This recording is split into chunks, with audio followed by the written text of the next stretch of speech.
Quels sont les symptômes d'une bronchiolite, professeur ?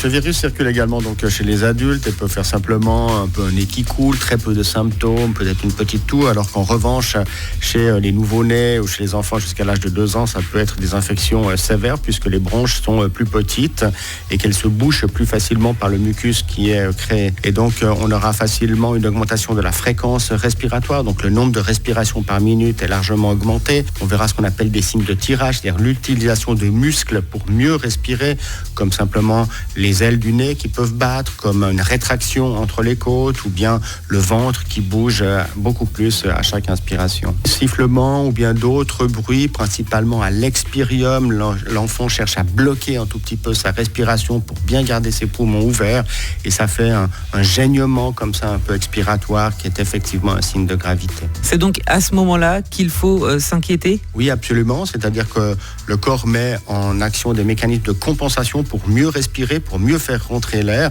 C'est donc qu'il y a un problème et ça vaut la peine effectivement de consulter. D'autres signes également, c'est qu'à cause de cette respiration rapide, les petits-enfants mangent moins. Ils n'arrivent pas à coordonner à la fois le fait de téter et de respirer par la bouche puisque le nez est plein.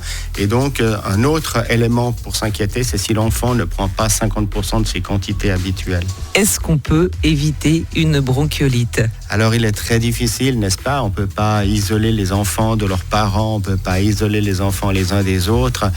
Donc, on peut naturellement prendre des mesures. Si cet hiver, les parents ont effectivement le nez qui coule, qui tousse un peu, eh bien, on a pris l'habitude de porter des masques. Alors, on peut leur recommander de porter des masques.